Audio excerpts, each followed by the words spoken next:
di 34 provinsi di 415 kabupaten kota ini kita sedang dorong bahwa mereka mempunyai unit pelaksana teknis daerah perlindungan perempuan dan anak. Lalu kemudian menggunakan 6 skema pelayanan. Jadi dari mulai pengaduan masyarakat. Jadi ini tadi berkaitan dengan kesadaran hukum. Jadi di layanan ini sudah banyak yang masuk ke kita.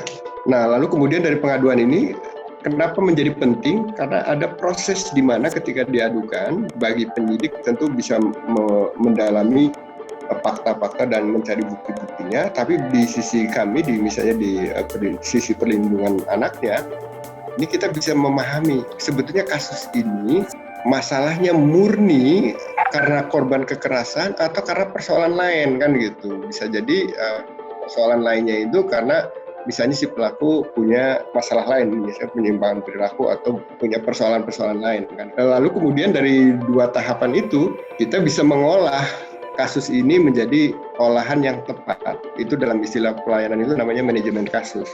Sehingga dari hasil asesmen ini harus ditangani seperti apa. Nah itu juga sama, ketika hasil asesmen itu, oh ini bukan hanya faktor hukum saja nih, ternyata ini ada persoalan anak hidup dalam ancaman atau anak diasuh dengan tidak benar.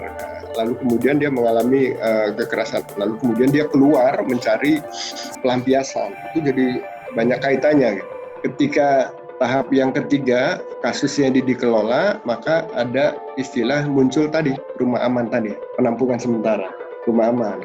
Misalnya karena ini anak nggak bisa lagi untuk sementara dikembalikan ke rumah, karena misalnya pelakunya ada di rumah kan gitu.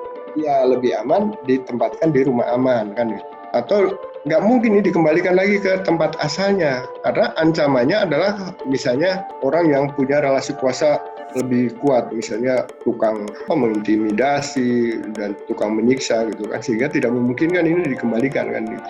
Yang kelima dan yang keenam itu kalau ada kaitannya dengan sengketa misalnya atau konflik gitu, jadi mediasi juga diperlukan. Nah yang terakhir itu adalah memastikan pendampingan korbannya.